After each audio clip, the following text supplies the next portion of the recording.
Please be seated.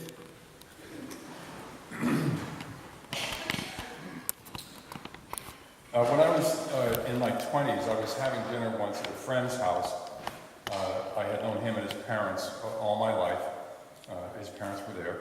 And somehow it came up in conversation that evening that as a voter, I was registered as an independent.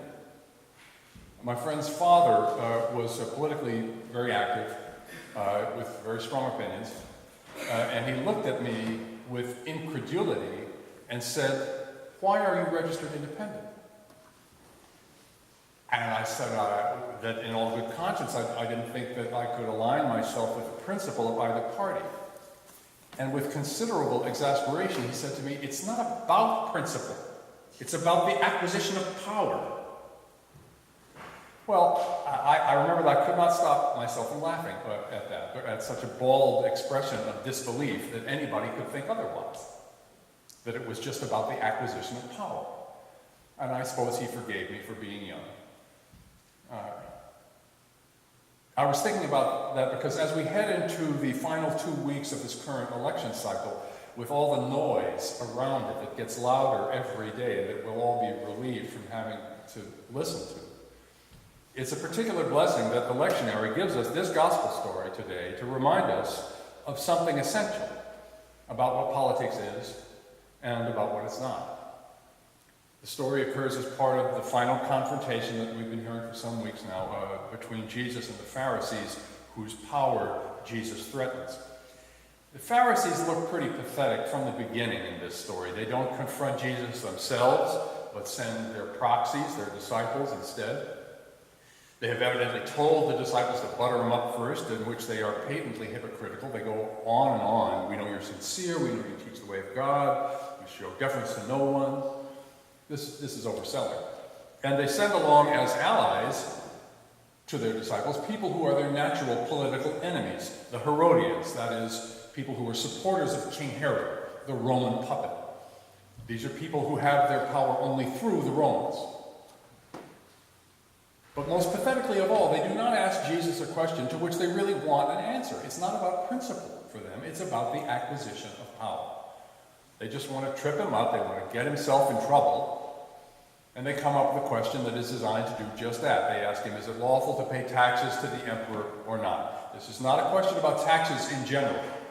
Jews in first century Palestine paid a number of taxes. They paid a temple tax, a land tax, a number of them. These disciples are talking about taxes paid to the Roman occupiers. And in asking if it's lawful to pay those taxes, they mean, is it in accordance with the law of Moses, the Torah? They were asking, if you're a faithful Jew, if you're a covenant person, do you pay taxes to the Roman? This was a very hot political question at the time. The tax they are asking Jesus about is a head tax, a census tax. Every Jew between the ages of 12 and 20 and 65, male and female, slave and free, had to pay the Romans an annual tax of 1 denarius. That's not a lot of money. It was approximately what a laborer earned for a single day's work. The vast majority of the population, the common people, did not like the tax because they didn't like anything connected to Roman rule. And over the years of the Roman occupation, that feeling sometimes boiled up into open revolt. This is why the Pharisees have the Herodians along, the supporters of Roman rule. They think that Jesus will get into trouble. The Pharisees think that Jesus will get into trouble no matter what he says. If he says, no, it's not lawful to pay tax to the emperor, then he's going to get in trouble with the Romans. If he says yes, then he's going to get in trouble with the common people who despise the Romans and who have been Jesus' main source of support from the beginning of his ministry. So the Pharisees think that it's a win-win for them. They're pretty satisfied with themselves. Well, Jesus' answer to the question is famous, or at least people think they know it well. He calls for a coin, a denarius, with which the tax is paid.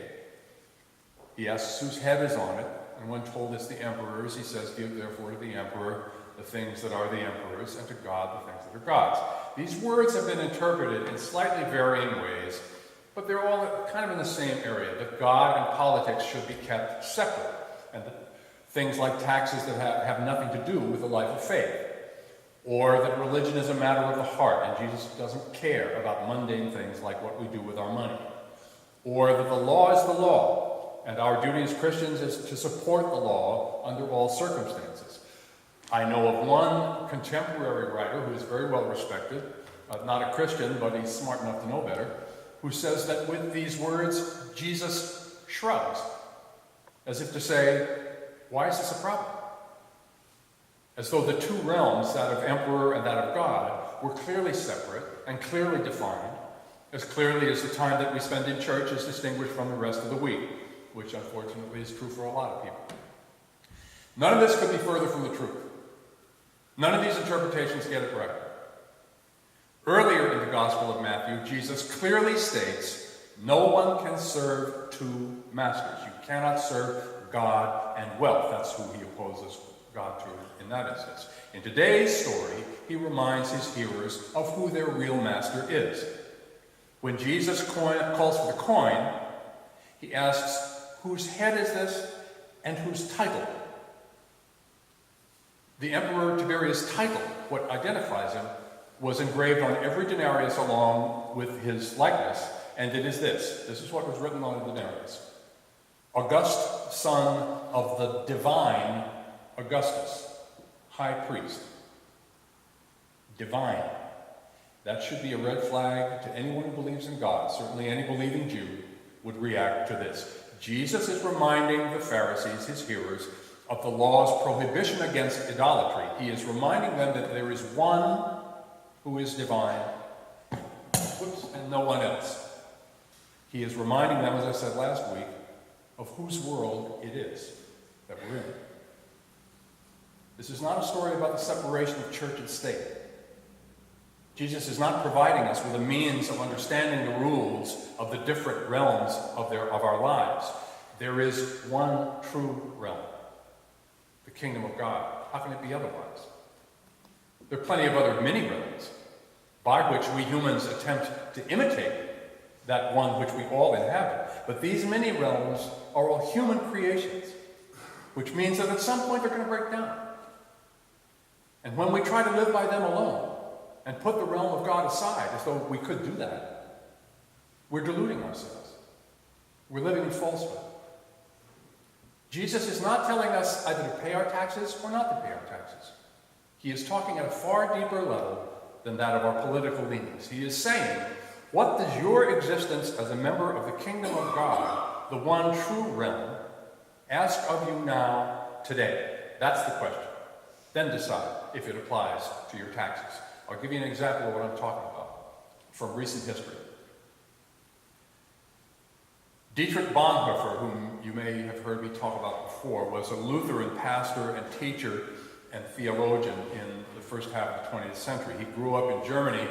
He was a young man during Hitler's rise to power, and he was a leader of what was known as the Confessing Church, which was a coalition of Protestant churches arising in opposition to Nazism. Under the Nazi totalitarian regime, there was a very distinct separation between church and state, and it was brutally clear which one of them held the power. In the late 1930s, just before the war, Bonhoeffer was sitting with a friend in an outdoor restaurant when a table of Nazis stood up and began singing a Nazi song. And times being what they were, everybody else in the restaurant gradually stood up and began to sing with them. It was dangerous not to. Bonhoeffer got up along with him and sang as well. And his friend was shocked, and he looked up and he said, "What are you doing?" And Bonhoeffer said to him, "We have more important battles to fight." He knew that by not standing and singing, he would be shining a big dangerous light on himself and putting himself and his movement at greater risk than was necessary. 5 years later, Bonhoeffer was arrested for his part in a plot to kill Hitler. He spent 1.5 years in jail and was finally executed, hanged by the Nazis. In both instances, first acting falsely as though in sympathy with the Nazis, and then attempting to break a commandment in trying to kill their leader, Bonhoeffer was giving to God the things that are God's, and giving to his emperor the things that were his emperor's. When Jesus answers the Pharisees' question as he does, he puts the responsibility on us, as he does throughout his ministry. That's the point. Jesus is always raising the bar ethically for us. He doesn't take us off the hook here by identifying separate realms of human loyalty. He reminds us that there is one commitment that governs all others. And this commitment is a joyful one we can embrace, because it's a commitment that does not bind us. Rather, it sets us free. This is the respect that God gives us, we who are made in God's image. This is God's love. When we give to God the things that are God's, which is all that we have and all that we are, then we're living in the real world. We're living in the truth. Let us keep that always foremost. Thanks be to God.